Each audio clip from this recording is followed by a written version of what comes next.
चैत्र नवरात्रि में कोई अगर नवरात्रि का व्रत एक लोंग पर कर रहा है, जरा सी सुपारी पर कर रहा है तो हवन में बैठ हमने यज्ञ में ये और देवी भागवत नवरात्रि का समय था तो उपला गाय का गोबर का कंडा।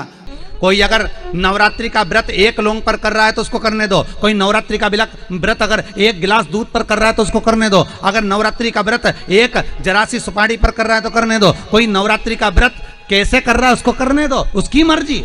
तुम्हारे घर में जैसा व्रत होता है, तुम्हारे घर में जैसा नियम होता है, तुम वैसा करो। किसी को देखा देखी कर उसने 16 सोमवार का व्रत करा, उसने संकट सोमवार का व्रत करा, उसने चतुर्थी का व्रत करा तो मैं भी ऐसा करूंगी, उसने ऐसा करा तो मैं भी ऐसा करूंगी। नहीं नहीं नहीं नहीं,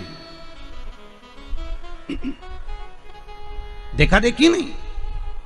कक्षा 8वीं का पेपर था, बच्चे एक के पीछे एक बैठे थे, लिखने को आ गया दिल्ली की सबसे बड़ी मीनार का नाम लिखो।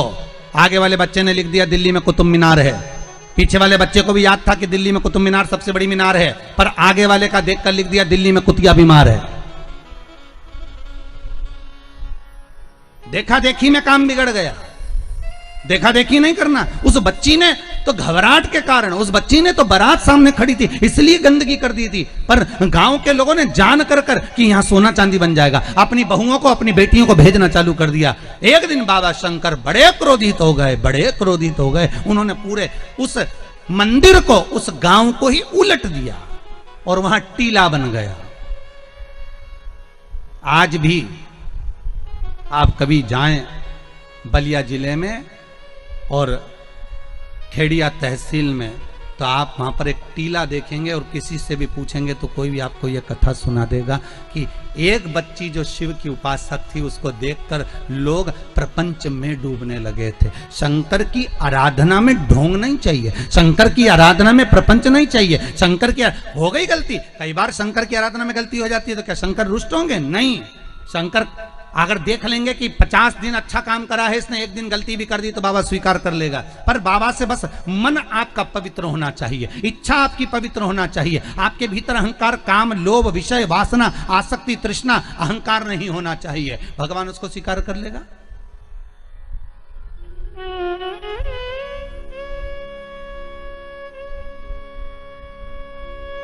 भगवान उसको ले लेगा आराम से।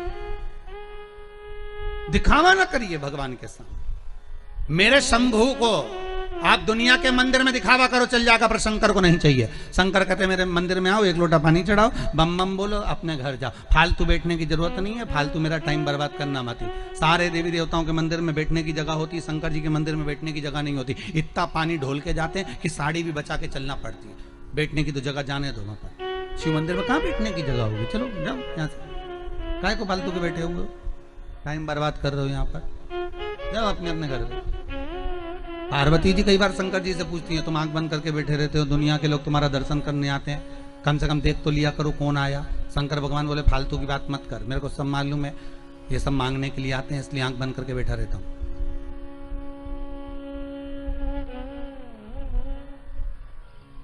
पार्वती जी बोली ऐसा कोई होता है क्या? शंकर भगवान बोले तेरे पड़ोसन क्या करके देख ले, रोज पड़ोसन क्या जाना, जीजी की जरा एक कटोरी घी दे दे, जीजी जरा तेरी चप्पल दे दे, जीजी तरह जरा सा मोबाइल दे दे, जीजी तरह थोड़ा सामान दे दे। रोज रोज मांगने जाओगे तो पड़ोसन भी दरवाजा बंद कर लेगी, तो मैं तो आंख ही बंद कर रहा हूं। तो आंख कब खोलोगे?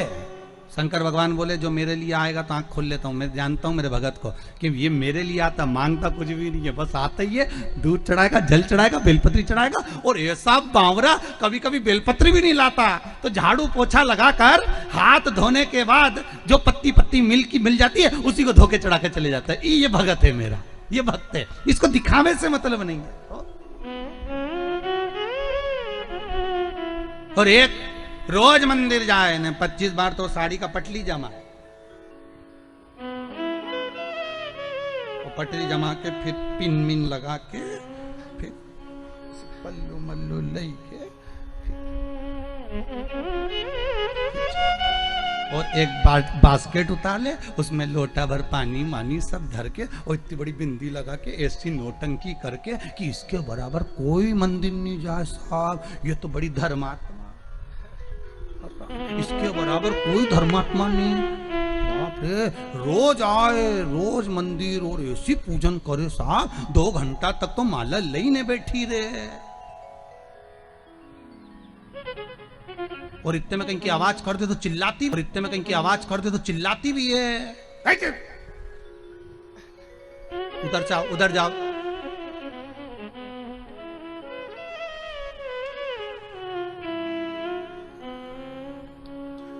तो वो चिल्लाती भी है। तो अब बताओ वो चिल्लाने में लगी कि माला में लगी? अरे बोलो तो सही। चिल्लाने।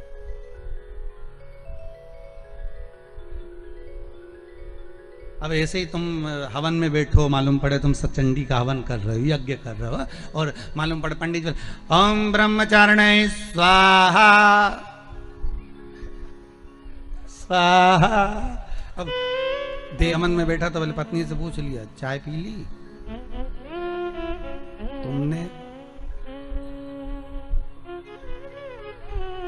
तो पूरा साज सजा के हो, हमारे पाँव से ऐसा बैठे तो यहाँ तकिया फंसा है, और सामान रखो करके स्वाहा स्वाहा।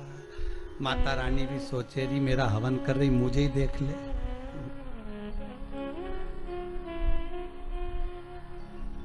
सुख वस्तु में नहीं मारा। फिर वही बात आ गई, भगवान को नहीं पसंद छल, भगवान को दिखावा नहीं पसंद। नहीं चाहिए चांदी की थाली में भोजन भगवान शंकर को, नहीं चाहिए शंकर भगवान को सोने की अटारियां। ऐसे सोने के महल तो शंकर भगवान लंका के राजा रावण को दिया थे, ले तू इधर ले ले। हाथ में कड़ा था, उतार कर भस्मासुर को दे देते, ले जिस पे हाथ रखे वो ही भस्म। भस्मासुर ने सोचा प्रैक्टिकल ही कर ले, शिव जी के पीछे पड़ गया। शंकर भगवान भागे, भगवान विष्णु के पास पहुंचे। भगवान विष्णु ने पूछा क्या हो गया? कि भस्मासुर आ रही है। तो के उसको वर किसने दिया? तो कि मैंने ही दिया। तो किसको भस्म करने आ रहे? तो कि मेरे को ही आ रही है। भगवान विष्णु बोले तो थोड़ा तो विवेक से काम करा करो, हर किसी को हर कोई सा आशीर्वाद दे देते। शंकर भगवान बोले हमारा नाम भोला, हम तो भोला, इसलिए तो नाम भोला पड़ा कि हर कुछ को हर किसी को जो मन पड़े वो वर दे दे। एक चोर शंकर जी के मंदिर में चोरी करने गया, स्टूल नहीं था, टेबल नहीं थी, कुर्सी नहीं थी, शंकर जी के शिवलिंग पे चढ़ गया। शंकर जी वहीं प्रसन्न हो गए, मांग तुझे क्या चाहिए? उसने कहा भोलेनाथ कभी तो प्रसन्न नहीं हुए, शिवरात्रि पे सावन में कभी प्रसन्न नहीं हुए, आज कैसे हुए? शंकर भगवान बोले लोग जल चढ़ाए धतूरा चढ़ाए, तू तो पूरा ही चढ़ गया, बड़ी कृपा करिए, इससे बढ़कर करुणा तू तो मांग ले, तेरे को क्या चाहिए? शिव बढ़ा दया, उसका नाम ही भोला। अब देवऋषि नारद पूछ लिए क्या हुआ क्या है? तो क्या महाराज जी मेरा पांव ठीक करा दो। तो पांव ठीक कराना है तो शंकर का स्तमन करो, गंगा के घाट पर जाकर शिवलिंग का निर्माण करो, उस शिवलिंग का निर्माण कर उसकी आराधना करिए, ठीक है? और उसकी आराधना में जब शंकर भगवान की आराधना में शनि महाराज डूब गए, ऐसी आराधना शनि महाराज ने करी कि शंकर भगवान प्रसन्न हो गए। क्या मांगते हो शनि? शनि कहते हैं बस इतनी कृपा कर दीजिए, मेरा पांव ठीक कर दीजिए। शनि तेरा पांव तो ठीक कर दूंगा पर उसमें थोड़ी सी लचक रह जाएगी, चिंता मत करना, तूने मेरा अनुमोदन। आजकल एक बहुत बड़ा आभा मंडल चल रहा है, बहुत बड़ा आभा मंडल। यज्ञ में 25 तोला सोना डालो, कोई कहे चांदी के सिक्के डाले, कोई ने कहा हमने यज्ञ में ये डाला, कोई ने कहा हमने यज्ञ में वो डाला। देवी को प्रकट करने के लिए, देवता को प्रसन्न करने के लिए हमने ये डाला वो डाला, हमने इतना घी। परशु महापुराण की कथा और देवी भागवत तो मोही छल छिद्र कपट ना भावा। आपने अपना निर्मल भाव नहीं दिया, निर्मल मन नहीं दिया, निर्मल सोच नहीं दी। मन शुद्ध रखिए, शिव मिलेगा, शक्ति मिलेगी।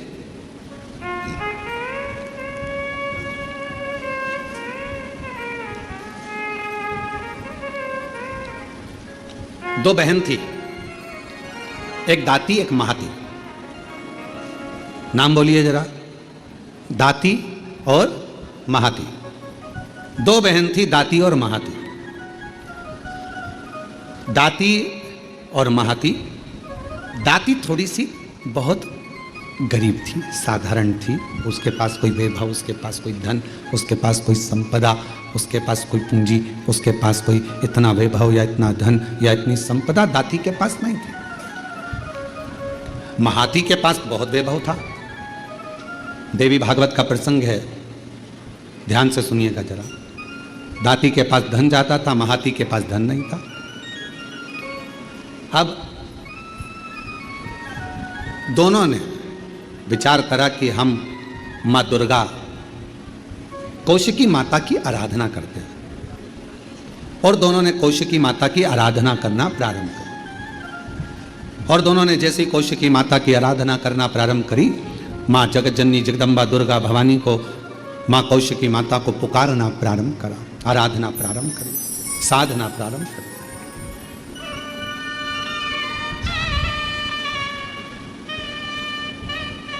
दाती महाती दोनों आराधना कर रहे हैं, दोनों साधना कर रही है। दाती भी साधना कर रही है, महाती भी साधना कर रही है। महाती के पास में वैभव था, धन था, यज्ञ करने बैठी मां आद्य शक्ति दुर्गा भवानी का, तो बहुत सारे पदार्थ उसने यज्ञ में समर्पित कर दिए। दाती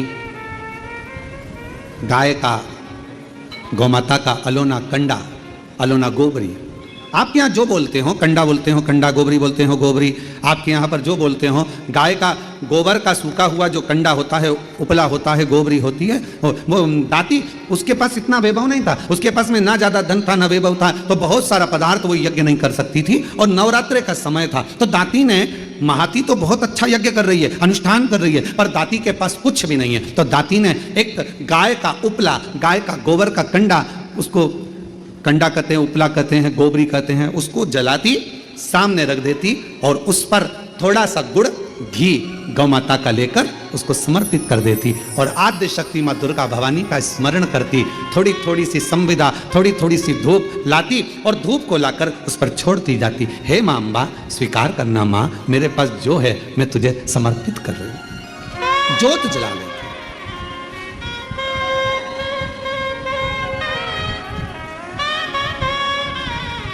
ज्योत जला, वो भाव है, ना चौकी है सोने की, और मैया को पुकार रही है, माँ को आवाज लगा रही है, कभी फुर्सत जगदम्बे निर्धन के घर आ जाना, कभी फुर्सत हो तो जगदम्बे निर्धन के घर भी आ जाना, जो रूखा सूखा दिया हमें उसका ही भोग लगा जाना, जो रूखा सूखा दिया हमें उसका भी भोग लगा जाना। दाती गाय का गोबरी, गाय का कंडा, गाय का उपला तैयार करती, माँ जगत जननी को धूप दे देती, धूप दे देती।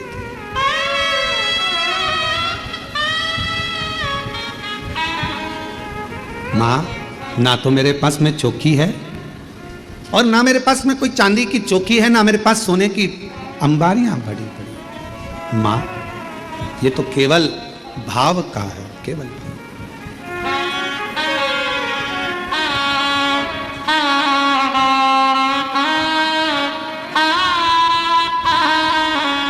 ना छत्र बना सका सोने का, ना चुनरी घर तारी, ना छत्र बना सका सोने का, ना चुनरी घर तारी, ना पेड़े बर्फी मेवा है माँ, बस श्रद्धा है।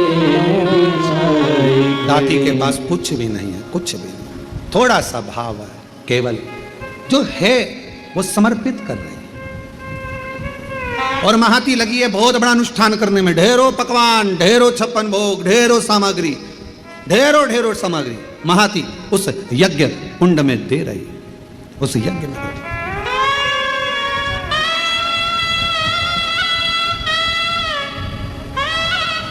नवरात्रे आज महाती के भी नवरात्रे पूर्ण हो रहे हैं और दाती के भी नवरात्रे पूर्ण हो रहे हैं। केवल एक जोत, थोड़ा सा धूप माँ को समर्पित कर रहे हैं। माँ समय आया, आज मेरी जगत जननी जगदम्बा भवानी माँ अम्बा प्रसन्न होकर सबसे पहले मेरी माँ पहुंची महाती के घर।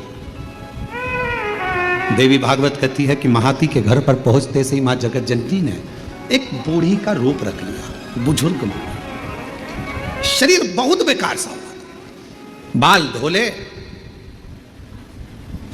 शरीर पर कोई आभूषण नहीं, एक नथनी नाक में पड़ी हुई है और सुंदर सी एक साड़ी पहनकर, ज्यादा महंगी वाली नहीं, बिल्कुल साधारण सी साड़ी पहनकर सुंदर सी, और मां डंडा पकड़ती हुई बड़ा विचित्र सा रूप रखकर उसके दरवाजे पर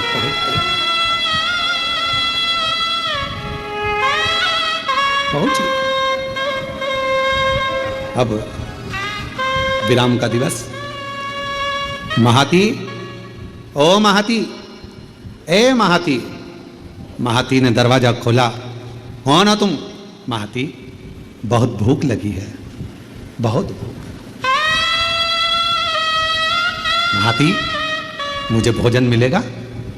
अरे तुमको मालूम नहीं है, नवरात्र चल रहा है, मां जगत जननी की आराधना चल रही है, साधना चल रही है, हमारे यहाँ यज्ञ चल रहा है, हमारे यहाँ अनुष्ठान हो रहा है। तुम्हें यह नहीं मालूम है कितना बड़ा यज्ञ 9 दिन तक चला है, और आज कन्या भोजन होगा। कन्या भोज होने के बाद मैं तुमको कुछ दूंगी। चलो बाहर निकलो, चलो निकलो यहां से बाहर। महाती, बहुत भूखी हूं, मुझे भोजन दे दे महाती, भूख लगी। कभी फुर्सत हो तो जगदम्बे निर्धन के घर में आ जाना, कभी फुर्सत हो तो जगदम्बे निर्धन के घर में आ जाना। महाती, मुझे भूख लगी है, भोजन दे दे महाती, मुझे भूख लगी। महाती ने दरवाजा बंद कर दिया, द्वार बंद, अंदर यज्ञ चल रहा है, अनुष्ठान चल रहा है। अब मां जगत जननी जगदम्बा अम्बा भवानी पहुंच गई दाती के दरवाजे पर। कुछ भी नहीं, किसी खेत में चना बोया था, चना, और खेत की फसल कटने के बाद जो चना जमीन पर गिर गया था, दाती वो बीन कर लेकर आई थी, और उस चने को आज दाती ने गलाया था, गलाकर वो चना पकाया था, और थोड़ा सा गुड़ के साथ में वो चना रखी थी माँ जगत जननी के सामने, जोत लगी थी, चल रहा था दाती का, और माँ जगत जननी वैसा की वैसा ही रूप रखकर दाती के दरवाजे पर आ गई। जिस घर के दिए में तेल नहीं, वहाँ जोत जलाऊं मैं कैसे, मेरा खुद ही बिछौना धरती पर, तेरी सेज सजाऊं मैं कैसे, जहाँ मैं बैठा वही बैठ के माँ बच्चों का दिल दिला जाना। हे माँ, हे जगत जननी, हे जगदम्बा अम्बा, हे दुर्गा भवानी आदि शक्ति महारानी स्वयं रूप धरकर सामने पहुंच गई। सामने क्या दे, क्या प्रदान करे, कैसे दे? दाती, दरवाजा खोलो दाती, दाती दरवाजा खोलो। दाती दरवाजा खोली। कौन हो माँ, कहाँ से आई हो? बहुत भूख लगी है दाती, कुछ मिलेगा? हाँ माँ, आओ बैठो। और माँ जैसे ही आई, कहाँ बैठूं दाती, कहाँ? मेरा खुद तो बिछोना धरती पर, तेरी सेज सजाऊं मैं कैसे। मेरे पास बिछाने का कुछ भी नहीं था। दाती कहाँ बैठूं, दाती कहाँ बैठूं? दाती ने तुरंत अपना साड़ी का पल्लू फाड़ा और माँ, उस बूढ़ी माँ के लिए पल्लू बिछा कर कहा, आप माता जी यहाँ बैठ जाओ। कैसे आना हुआ, क्या चाहिए? बहुत भूख लगी है मुझे। माँ, देवी माता की पूजन कर रही हूँ, आरती करूँगी, प्रसाद मिलेगा मैं आपको दे दूँगी। दाती, क्या तेरे यहाँ कन्या भोज नहीं है? माँ मेरे पास अन्न ही नहीं है तो कन्या भोज कैसे करो? मेरे पास अन्न ही नहीं है। देवी भागवत का यह प्रसंग कहता है कि मेरे पास अन्न नहीं, माँ तो मैं क्या जिमाऊं, क्या मैं तेरी सेज कैसे बिछाऊं? बैठो माँ, मेरे पास भोजन नहीं है। हे जगत जननी, ये मेरी माता का पूजन अनुष्ठान नवरात्रि का चल रहा है, पर आप आई हो ना, इतना तो है मेरे पास में कि मैं थोड़ा सा चना और गुड़ आपको दे दूंगी। माँ, बूढ़ी माँ ने कहा, इतने से मेरा पेट भर जाएगा? दाती ने कहा, माँ मुझे नहीं मालूम कि आप कौन हो, पर इतना विश्वास से कहती हूं, जिसकी जोत जलाई है ना उसको लोग अन्नपूर्णा भी कहते हैं, उसका प्रसाद आपका पेट जरूर भर सकता है, आप ले हो तो। इसको कहते हैं विश्वास, इसको कहते हैं भरोसा। जिस देवी की आप आराधना कर रहे हैं, जिस देव अधिदेव महादेव की आप आराधना कर रहे हैं, उनके प्रति आपका विश्वास कितना प्रबल है, आपकी दृढ़ता कितनी प्रबल है, आपकी भक्ति कितनी प्रबल है, ये यहाँ सामने नजर आता है। मेरी माँ का प्रसाद है, ये आपका पेट भर सकता है। आरती। श्री शिवाय नमस्तुभ्यम। स्वागत है आप सभी का आपके अपने चैनल इवांश प्रजापति में। आप यहाँ उपाय ज़रूर करें जो जो आगे बताए हैं गुरु जी ने। तो अब हम जानते हैं कि आप नवरात्रि का व्रत रखते हैं लेकिन सही तरीके से हवन पूजा विधि नहीं पता, तो आज इस वीडियो के जरिए आप यहाँ जानेंगे नवरात्रि में माता जी के हवन कैसे करें और व्रत रखने का सही तरीका क्या होता है। सबसे पहले हवन के लिए सामग्री तैयार करें। हवन करना बहुत अच्छा होता है, हमारे घर से सारी नेगेटिविटी बाहर चली जाती है। 9 दिन में आप 9 दिन रोज़ हवन कर सकते हैं। यदि रोज़ नहीं हवन कर सकते हैं तो 9वें दिन जब माता जी उठती है उस दिन आप हवन करें। हवन कुंड लें। सबसे पहले आम की लकड़ी, पीपल की लकड़ी, 5 लकड़ियों का हवन भी होता है, चंदन की लकड़ी, उसके बाद जामुन की लकड़ी।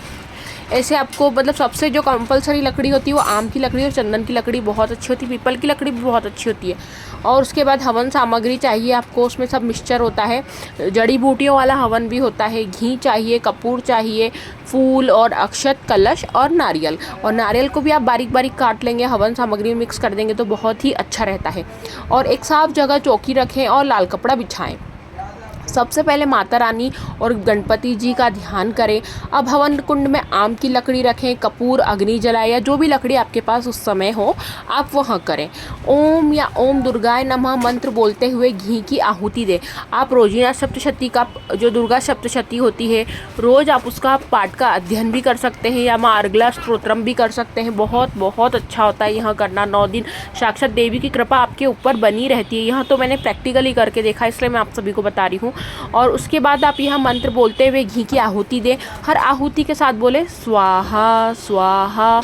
हवन सामग्री को थोड़ा थोड़ा करके अग्नि में डालें। और हवन को जब आप सामग्री अग्नि में डालते तो उसके हाथ की मुद्रा भी थोड़ी सी अलग होती है, आप वहाँ देख लीजिएगा। और नहीं तो आप मुझे कमेंट कर दीजिएगा, मैं आपको वीडियो डाल के बता दूंगी।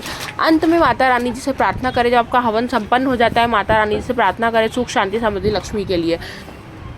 अब जानते हैं कि हम नवरात्रि के व्रत की शुरुआत कैसे करें। नवरात्रि का व्रत की शुरुआत के लिए सबसे पहले आपको संकल्प लेना है। यदि 9 दिन के व्रत करते हैं, कैसे व्रत करते हैं, जो स्थान है आपका जहाँ रहते हैं, आपका नाम गोत्र बोल के संकल्प करें। व्रत की शुरुआत सबसे पहले सुबह स्नान आदि कर लें, साफ स्वच्छ कपड़े पहने, माता रानी जी की पूजा करें, दिन भर फलाहार लें। खाली पेट व्रत नहीं होता, खाली पेट भजन नहीं होते, आपको फलाहार लेना बहुत ज़रूरी है। जैसे गुरुजी ने आगे बताया कि किसी का देखा देखी एक लौंग पे सारा दिन आपने व्रत रख लिया, सुपारी पर व्रत रख लिया, एक गिलास दूध पे व्रत रख लिया, तो ऐसा नहीं है। आप अच्छे से फलाहार लें, तामसिक भोजन को ना लें, आप सात्विक भोजन लें और फिर व्रत रखें। आप साबूदाना, कुट्टा, सिंघाड़ा ये सब भी खा सकते हैं, फल फ्रूट, दूध, दही ये सब ले सकते हैं। लहसुन प्याज और साधारण नमक ना खाएं, आप सेंधा नमक खाएं उपास में, वहाँ अच्छा रहता है। झूठ ना बोलें, किसी का दिल ना दुखाएं, सबसे बड़ा व्रत तो यही होता है। मन को शांत रखें, माता रानी का नाम लेते रहें। झूठ बिल्कुल नहीं बोलना चाहिए व्रत रखते हैं तो, नहीं तो व्रत आपको नहीं लगता है। किसी की निंदा नहीं करना चाहिए। बहुत अच्छे से आपको तभी व्रत के सारे आपको फल माता रानी जरूर देती है। देखो दोस्तों, नवरात्रि का व्रत सिर्फ भूखा रहना नहीं होता बल्कि मन, शरीर और आत्मा को शुद्ध करने का तरीका होता है। अगर आपको वीडियो मेरी अच्छी लगी तो उसको लाइक कीजिए, चैनल को सब्सक्राइब कीजिए, कमेंट बॉक्स में हर हर महादेव, जय श्री महाकाल, श्री शिवाय नमस्तुभ्यम लिखना ना भूले। पंडित प्रदीप मिश्रा जी का कहना है कि श्री शिवाय नमस्तुभ्यम लिखने, सुनने, बोलने मात्र से हमें 1000 अश्वमेघ यज्ञ के फल की प्राप्ति होती है। हमारे पाप कम होते हैं और कष्ट दूर होते हैं। और भी इसी तरह नवरात्रि की अच्छी अच्छी वीडियोस के लिए आप मेरे चैनल पे जाइए, और जब चैनल सब्सक्राइब करते हैं तो बगल में घंटी जैसा बेल आइकन बटन होता है, उसको प्रेस करना ना भूलें, ताकि मेरी वीडियोस की तुरंत नोटिफिकेशन आप तक बहुत जल्दी पहुंच जाएगी। और मेरी अच्छी अच्छी वीडियोस की जानकारी ऐसे ही आपको प्राप्त होती रहेगी। मैं हर रोज़ जो कथा होती है उसका सार डालती हूँ, तिथि के अनुसार उपाय डालती हूँ। मेरे चैनल को लाइक और चैनल को सब्सक्राइब और वीडियो को लाइक अवश्य करें। धन्यवाद।